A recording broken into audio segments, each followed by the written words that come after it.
आज का प्रेरक प्रसंग, वास्तव में सुखी कौन। दोस्तों, एक बार की बात है, एक भिखारी किसी किसान के घर भीख मांगने गया।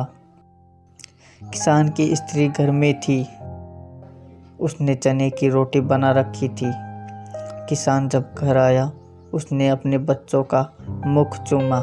स्त्री ने उनके हाथ पैर धुलाए। उसके बाद वह रोटी खाने बैठ गया। स्त्री ने एक मुट्ठी चना भिखारी को डाल दिया। भिखारी चना लेकर चल दिया। रास्ते में भिखारी सोचने लगा, हमारा भी कोई जीवन है। दिन भर कुत्ते की तरह मांगते फिरते हैं, फिर स्वयं बनाना पड़ता है। इस किसान को देखो, कैसा सुंदर घर है। घर में स्त्री है, बच्चे हैं, अपने आप अन्न पैदा करता है, बच्चों के साथ प्रेम से भोजन करता है।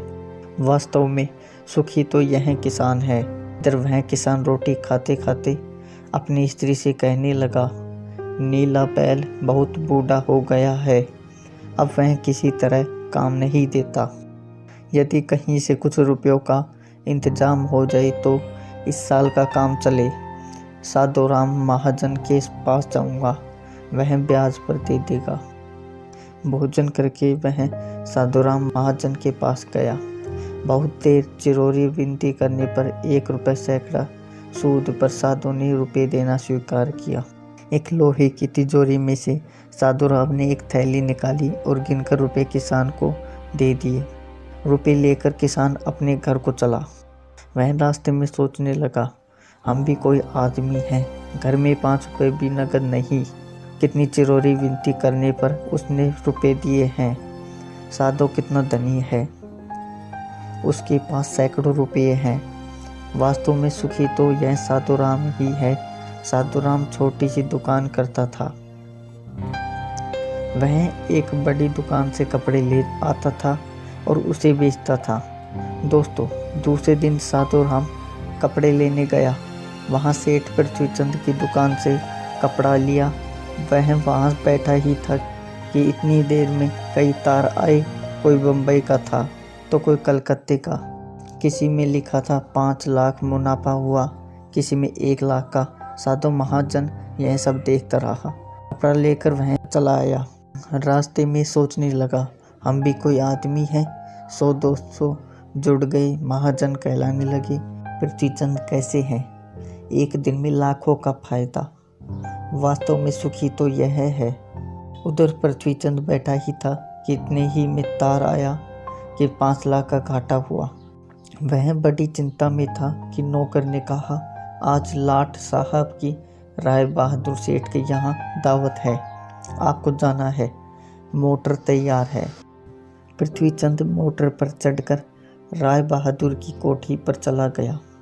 वहाँ सोने चांदी की कुर्सियाँ पड़ी थी। राय बहादुर जी से कलेक्टर, कमिश्नर हाथ मिला रहे थे। बड़े बड़े सेठ खड़े थे। वहाँ पृथ्वीचंद सेठ को कौन पूछता, वे भी एक कुर्सी पर जाकर बैठ गए।